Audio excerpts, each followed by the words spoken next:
Halo guys, sebelum lanjut jangan lupa subrek. Pilar cahaya perak yang sangat besar membubung ke langit, melahap pintu cahaya perak yang terbuka di udara.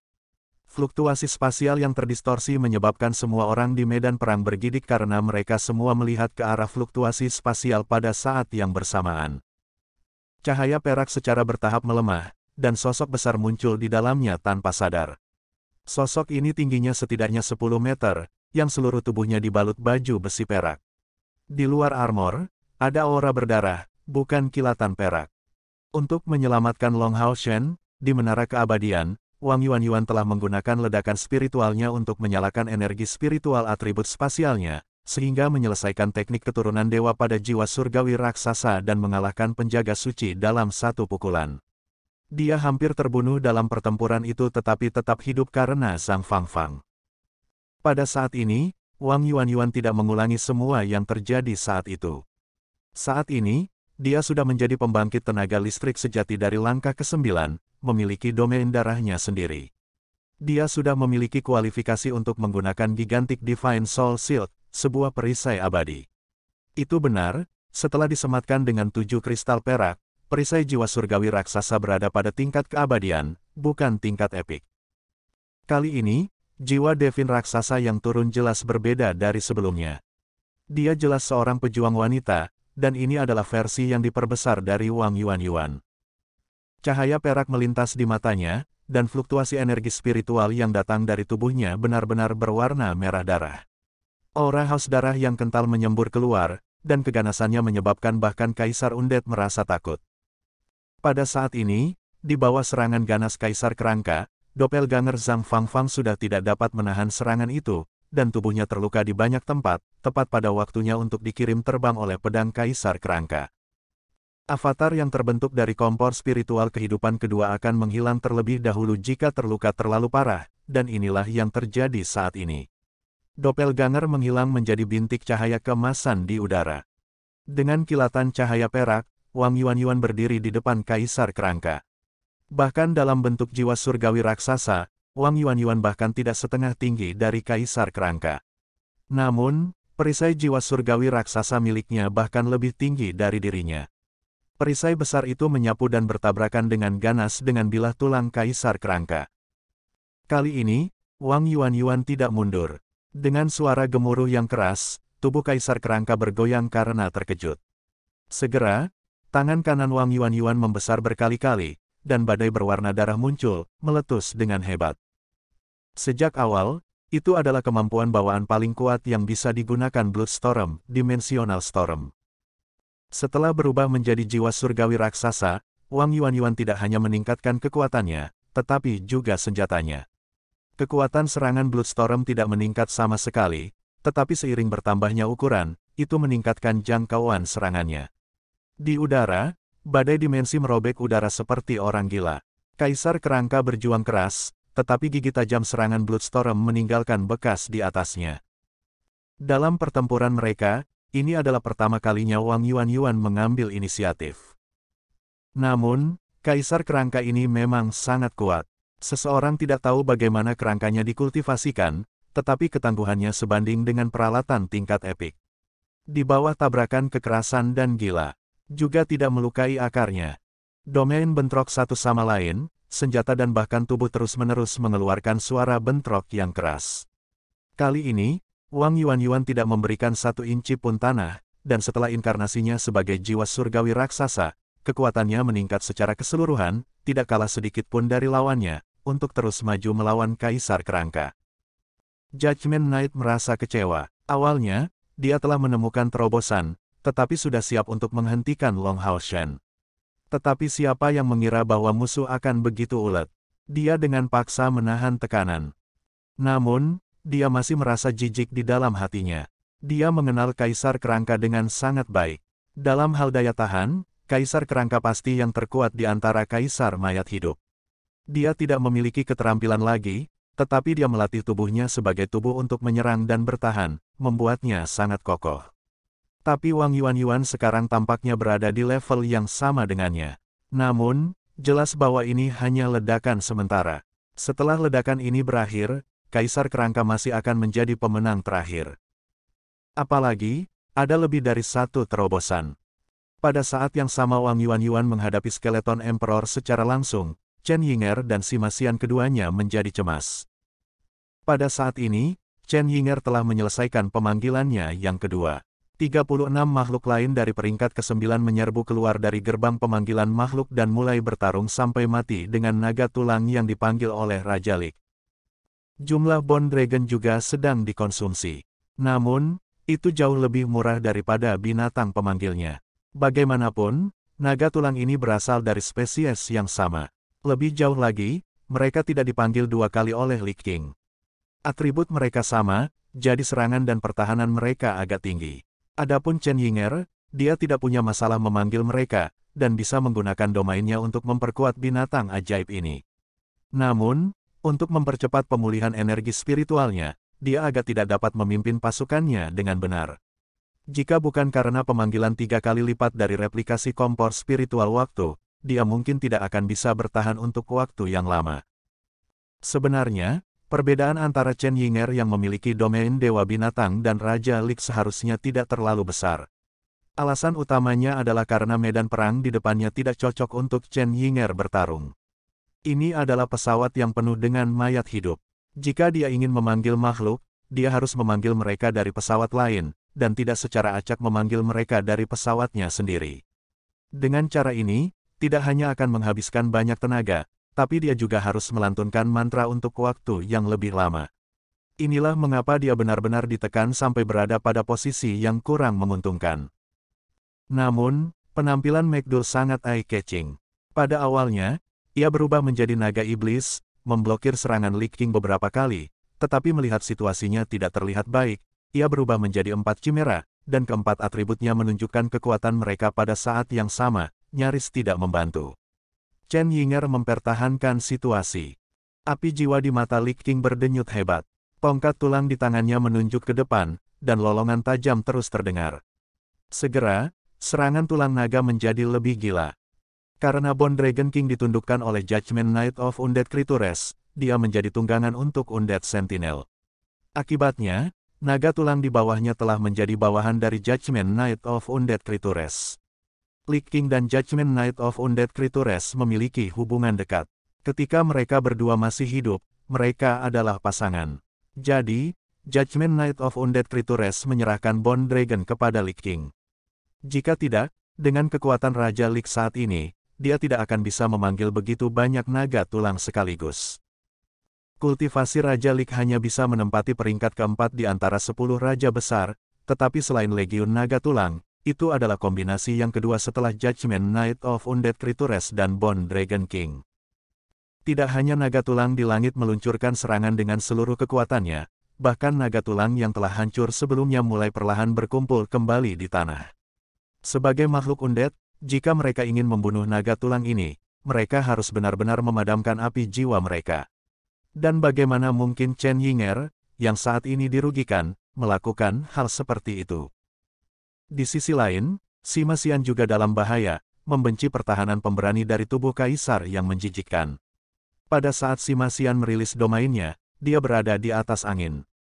Mengandalkan kekuatan bola cahaya raksasa, dia berhasil mengalahkan kaisar menjijikkan. Tapi kaisar yang menjijikkan itu seperti gelas, benda yang pantang menyerah. Setiap kali saya melihatnya, dia tampak seperti akan dirobohkan, tetapi kemudian dia pulih. Bola cahaya raksasa terus menghancurkan tubuhnya tanpa henti, menciptakan jendela besar di tubuhnya, tetapi luka-luka ini dengan cepat sembuh. Seiring dengan berjalannya waktu, serangan awan wabah racun di Sima Xian berangsur-angsur meningkat. Meskipun elemen cahaya dapat memurnikan sebagian darinya, bagaimanapun juga ini adalah domain kaisar yang menjijikkan. Setelah waktu yang lama, Sima Xian mulai merasa pusing. Apalagi dia baru saja mendapatkan domain belum lama ini.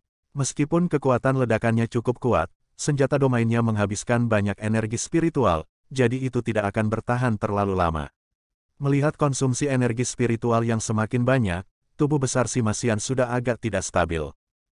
Namun, kali ini, kaisar menjijikkan tidak ditujukan pada tubuh Sima Xian, juga tidak ditujukan pada bola cahaya raksasa. Ding! Dengan suara nyaring, kait logam menabrak rantai di belakang bola cahaya raksasa. Ujung depan kait besi tiba-tiba tertutup, langsung menguncinya. Kaisar Lotsam menarik kembali dengan sekuat tenaga, dan kait logam meluncur di sepanjang rantai, memunculkan serangkaian percikan api. Pada akhirnya, ia berhenti tepat di tempat bola cahaya raksasa berada, dan segera meraih bola logam besar itu. Meskipun dia terlihat gemuk, dia sebenarnya cukup perhitungan. Serangan si Masian memang sangat menyakitkan baginya, dan dia tidak bisa menahan kekuatan senjata domainnya. Namun, keuntungan terbesarnya adalah daya tahannya. Lemak tubuhnya sebanding dengan kemampuan pertahanan Divine Armor, dan dia akhirnya menangkap kesempatan ini. Dan lebih jauh lagi, dia menyukai bola cahaya raksasa si Masian, berencana merebutnya untuk digunakan sebagai senjatanya sendiri. Dari sudut pandangnya, ini karena senjata itu sendiri memiliki kemampuan untuk tumbuh lebih besar. Dua kekuatan besar ditarik kembali pada saat yang sama, dan kedua rantai itu langsung diluruskan. Perbedaan tingkat kultivasi antara kedua belah pihak ada di sana. Dalam hal kekuatan murni, bagaimana si Masian bisa menandingi Kaisar Lotsam? Segera, tubuhnya ditarik kembali sedikit demi sedikit. Dan si Masian tidak bisa melepaskannya. Bola cahaya raksasa bisa dikatakan sebagai kemampuannya untuk menetap. Jika dia menyerah, itu akan menjadi pukulan yang tak tertandingi baginya. Bahkan domainnya bergantung pada peralatan ini. Ketika itu bisa membentuk jiwa artefak di dalam bola cahaya raksasa, senjata dengan kekuatan penghancur yang mengerikan ini mungkin bisa berevolusi menjadi alat suci. Api jiwa di mata Kaisar menjijikkan berdenyut, berubah menjadi cahaya putih yang mematikan, dengan penuh kemenangan menarik si Masian semakin dekat. Domain wabah mengeluarkan bau busuk, tak henti-hentinya merusak tubuh si Masian. Tepat pada saat itu, bola api biru besar tiba-tiba terbang melintasi langit dan dengan ganas menghantam rantai Kaisar yang menjijikkan. Serangkaian ledakan keras, disertai dengan percikan biru yang tak terhitung jumlahnya, terdengar. Beberapa tubuh Evil Lotsam Evil telah ternoda oleh api, menyebabkan seluruh tubuhnya mengeluarkan suara berderak. Pada saat yang sama, lapisan cahaya keemasan suci mengelilingi api biru yang menyala-nyala, mengurangi jumlah Blight Poison Cloud hingga setengahnya. Orang yang tiba-tiba turun tangan untuk membantu si Masian tidak diragukan lagi adalah Lin Xin. Pada saat ini, api pujian suci yang mulia di Lin Xin terbakar dengan hebat, berubah menjadi lingkaran api merah emas dan membubung ke langit, membuat kutukan matahari suci di atas kepalanya tampak lebih merah keemasan, yang tampak lebih indah. Serangannya juga langsung mengamuk. Kepala naga besar muncul dari matahari suci dan menembak ke arah Kaisar Laba-Laba Setan Bawah Tanah. Suhu tinggi menyebabkan Kaisar Laba-Laba Setan Bawah Tanah tidak punya pilihan selain mundur. Kombinasi sempurna antara cahaya dan api akhirnya memberi Lin Xin keunggulan untuk saat ini. Namun, Kaisar Laba-Laba Setan Bawah Tanah juga tidak mudah untuk dihadapi. Pola di tubuhnya berkilauan saat ia meludahkan jaring laba-laba besar. Jaring laba-laba melayang langsung di udara, menghalangi tubuh raksasa di belakangnya. Di bawah kombinasi api suci Lin Xin dan kutukan matahari suci, dia tidak dapat menghancurkan jaring laba-laba ini. Setelah menyaring setiap mantra dengan jaring laba-laba, kekuatannya sangat berkurang, dihancurkan satu persatu oleh 4 kaki depan Kaisar Laba-Laba Setan Bawah Tanah. Namun, dengan cara ini, Lin Xin akhirnya mengambil inisiatif untuk waktu yang singkat, memanfaatkan kesempatan ini untuk sepenuhnya menampilkan keunggulan sebagai penyihir. Bola api tidak hanya muncul di sisi si Masian, tetapi kutukan Sein Sun Lin Xin meletus dengan kekuatan penuh. Sebuah pilar api dimuntahkan dari matahari suci, naik tinggi ke langit. Segera setelah itu, pilar api pecah menjadi ratusan bola api dan tersebar ke segala arah. Kontrol tepat Lin Xin atas sihir tidak diragukan lagi terwujud. Bola api ini tampak berantakan, tetapi tampak seolah-olah memiliki mata, dan masing-masing dapat menemukan targetnya. Di antara mereka, yang paling terkonsentrasi adalah Chen Yinger, yang memiliki setidaknya 50 bola api emas biru besar yang berkumpul di Bone Dragon Legion. Untuk sesaat, ledakan hebat bergema di udara. Lebih dari selusin naga tengkorak dari Legiun Naga Tulang telah ditangkap karena serangan bola api yang meledak dari matahari suci, menghancurkannya menjadi beberapa bagian, yang berada di bawah pengaruh api suci yang agung. Meskipun jiwa mereka tidak langsung terbakar menjadi abu, mereka masih terluka parah. Yang lainnya adalah dukungan si Masian dan Wang Yuan-Yuan. Setelah mengambil bentuk jiwa surgawi raksasa, Wang Yuan-Yuan bertemu dengan kekuatan melawan Kaisar Kerangka, secara bertahap memaksa lawan untuk mundur. Dibombardir oleh bola api ini, tubuh kokoh Kaisar Kerangka akhirnya tidak bisa menahan diri lagi. Lapisan cahaya hitam dipancarkan dari tubuhnya, dan dia mundur 100 meter dari suara raungan marah. Baru kemudian dia menstabilkan posisinya. Wang Yuan tidak memberikan lawannya kesempatan untuk bereaksi, meluncurkan Space Splitting Saute di lengan kanan Kaisar Kerangka. Akhirnya, retakan besar tertinggal di sana. Sima Xian mendapat manfaat lebih dari serangan ini. Saat bola api pertama mengenai rantai, panas yang menyengat segera memperlambat gerakan menarik Kaisar yang menjijikkan. Setelah itu, lebih dari 10 bola api ditembakkan ke tubuhnya yang besar. Meskipun Kaisar yang menjijikkan tahan terhadap pertempuran, dia tidak mau dibakar oleh bola api bersuhu tinggi yang dipenuhi dengan atribut cahaya ini. Lemak di tubuhnya bersinar dengan cahaya putih yang mematikan, dan dia bergegas ke samping. Saat dia bergegas maju, serangkaian bayangan muncul di belakangnya. Kecepatannya sebanding dengan teleportasi dan sangat kontras dengan tubuhnya yang besar. Lin Xin tidak peduli tentang mengendalikan bola api ini untuk mengejarnya. Namun, setelah kehilangan target, semua bola api ini membombardir rantai Kaisar Lotsam. Kaisar yang menjijikkan menjadi pucat karena ketakutan. Baginya, kait baja ini adalah harta yang sangat berharga. Tak terhitung berapa banyak makhluk undead yang dia serap agar jiwa api memiliki kekuatan yang dimilikinya hari ini. Dia tiba-tiba menarik kembali, ingin menarik kail kembali. Tapi kali ini, Sima Xian tidak melakukannya. Keadaan pasif menjadi aktif, menarik bola cahaya raksasa dengan sekuat tenaga. Rantai kencang berada di bawah bombardir bola api di tempat yang sama. Melihat bagian dari rantai itu telah terbakar menjadi warna merah tua, ratapan sedih terdengar dari rantai itu, yang merupakan hasil dari api suci agung yang memurnikan roh dari jiwa-jiwa yang bersalah itu. Sima Xian berteriak keras, otot-otot di lengannya menegang, dan pada saat yang sama dia menarik kembali, cahaya keemasan pekat naik dari punggungnya, membentuk bilah besar yang diarahkan ke tempat di mana rantai itu terbakar merah. Saat ini, Kaisar Lotsam benar-benar panik. Dia tidak bisa membiarkan senjatanya dihancurkan begitu saja. Sepasang lengan tebal keluar semua, dan cahaya putih mematikan berkembang dari tubuhnya. Api roh di mata kecilnya menari dengan liar. Jelas bahwa dia telah menggunakan kekuatan penuhnya. Tidak peduli apa, dia harus mengubah posisi rantai, dan dia tidak bisa membiarkan serangan Sima Xian mengenainya. Namun, Kaisar menjijikkan tidak pernah menyangka bahwa kekuatan berat Sima Xian akan tiba-tiba menghilang pada saat ini. Kali ini, tanpa peringatan sedikit pun, dan karena kekuatan berlebihan yang diberikan, tubuh Kaisar yang menjijikkan itu seperti labu yang bergulir, berguling-guling di tanah dalam serangkaian gulungan. Dan Sima Xian, yang tiba-tiba berhenti mengerahkan kekuatannya, ditarik tinggi ke udara oleh kekuatan besar ini, menunjukkan bahwa dia bertabrakan dengan bola cahaya raksasa, sebelum jatuh ke arah Kaisar yang menjijikkan. Untuk mengambil kembali kailnya, Kaisar menjijikkan menggunakan semua kekuatan dan energi spiritualnya untuk menariknya kembali. Tubuh Sima Xian tampak hampir seperti bola meriam saat dia menyerangnya. Pada saat ini, hampir setengah dari kekuatan manusia dan mayat hidup yang bertarung di medan perang menyaksikan pemandangan yang aneh dan mengejutkan ini. Pria botak besar itu memegang bola logam yang menakutkan dengan diameter 50 meter di udara, sebelum menekannya ke lemak yang tergeletak di tanah seperti gunung daging. Botak kasar membawa bola logam dan dengan ganas menghancurkannya di gunung daging, mengeluarkan suara yang sangat tidak menyenangkan.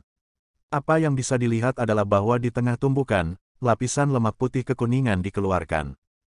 Kekuatan tabrakan itu terlalu besar, dan lemak putih kekuningan ini dengan paksa diperas dari luka di tubuh Kaisar yang menjijikkan. Bahkan dengan tingkat pertahanannya, dia hampir kehilangan napas setelah terkena kekuatan yang begitu menakutkan. Serangan Sima Xian yang telah dia rencanakan sejak lama tentu saja tidak sesederhana itu. Adegannya seperti ini, Fatih ada di bawah, dengan lemaknya mengalir, dan di tengahnya ada bola logam besar yang menempel di dada dan perutnya, sementara di sisi lain adalah pendeta botak Sima Xian. Sambaran petir ungu menyambar, dan segera, bola cahaya raksasa di antara dua pembangkit tenaga listrik berubah menjadi ungu. Logam yang mengelilingi bola cahaya raksasa terbuka lebar pada saat yang sama, mengeluarkan ledakan hebat di saat berikutnya. 9 ledakan mengerikan, disertai dengan semburan petir ungu yang tak terhitung jumlahnya, menyebabkan tubuh Kaisar menjijikkan berkedut dan gemetar hebat. Dia ingin melawan, tetapi si Masian, yang ditekan dengan sekuat tenaga, dengan kuat menahannya, tidak bisa bergerak tidak peduli apa yang dia katakan. Mereka berdua terlalu dekat, dan ini menyebabkan si Masian menanggung efek samping dari Purple Godly Thunder Cannon, mengeluarkan suara berderak dari seluruh tubuhnya karena sambaran petir. Di bawah armor tingkat epik, ada bau samar daging yang terbakar. Tapi si Masian begitu gagah berani, membiarkan sambaran petir yang menakutkan terus membombardir di antara mereka. Untungnya, baik dia maupun Kaisar Lotsam tidak memiliki rambut pada mereka, atau keduanya akan memiliki gaya rambut yang eksplosif. Adegan ini terlalu berani, tidak ada yang bisa membayangkan bahwa pertempuran mereka akan berkembang menjadi adegan seperti itu. Si Masian telah menderita sedikit, tetapi orang yang paling menderita adalah Kaisar yang menjijikkan. Meriam petir Dewa Ungu yang menakutkan terus menyerang inti tubuhnya, dan lapisan pelindung lemak di tubuhnya telah sedikit diperas. Api jiwa Kaisar menjijikkan berdenyut hebat. Setiap kali tubuh raksasanya bergetar, sejumlah besar lemak akan tumpah. Kali ini, ia mengalami cedera parah.